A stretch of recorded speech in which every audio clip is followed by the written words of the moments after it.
So let's start with top five batsmen in IPL till now, and almost we have finished with the. We are almost at the playoffs, but I don't think nothing will change now because we have a couple of games to go. Josh Buttler. This is not ranking. I'm saying Josh Buttler is bought for 10 CR.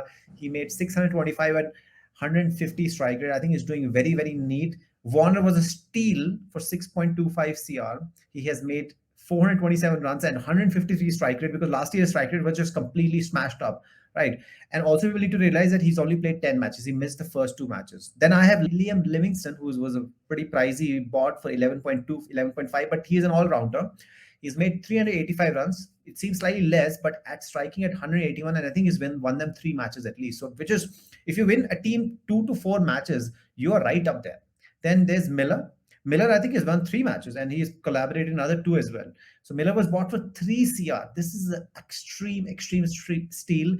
Miller has not worked for the last 5 years, but this time he's 332, striking 141 at the right time. Then we have our own, the legend, DK. When he was bought for 5.5, I was like, man, I just hate it just because he interviewed Virat Kohli. Virat Kohli went for him for 5.5K. Now, who is sucking dick? Me. Metaphorically, just be clear. Don't bring this back 1 year later when we're popular. Okay, 285 runs, 193 in the last match. They amazingly bowled at him to make sure his strike rate comes down from 200 to 193. I think I was very impressed the way these people bowled. So it was Punjab, I think it was, and nobody talks about what a bowler he is. He hasn't taken a lot of wickets, but I'm going to talk about him later. So these are my 5 picks, and I have a special mention, which is Tim David, who has just made 106 runs, but because he never played and he's been striking at 186, I think if this guy gets a chance, this guy is the real deal. They spend so much money on him, I think 8 CR, and they don't play him.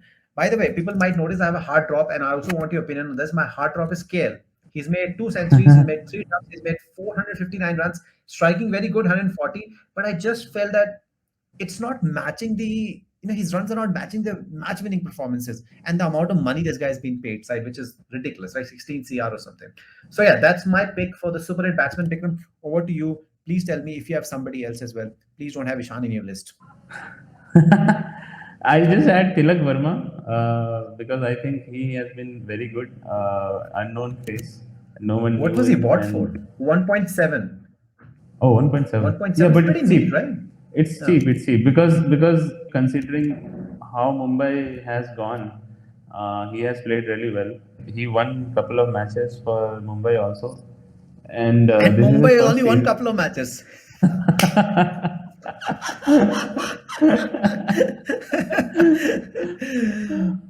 So I'll add him, and I'll also add Ayush Badoni. And recently he has not done that great, but I think he was bought for base price, and if you go by his history, he has not played many matches. Also, he was not getting selected anywhere. So, and suddenly this guy is picked by LSG, and he is playing the finisher role. So, yeah, I think these two people, apart from what you said, I think these two people should also be, named or considered for breakout performances of this year in IPL.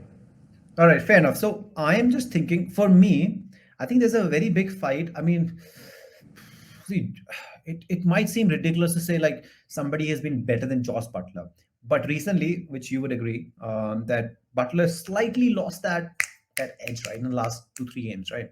And Warner has been coming good. And if Delhi qualifies, I think it's and the way Livingstone is playing, and maybe not DK. Let's not add DK and Miller right now. But I think all these 3 players, there's only like by the skin of the teeth. I feel like it's just difference is like very subtle. There's nuance. People can pick anybody because 3 matches ago I would have said Buttler outright.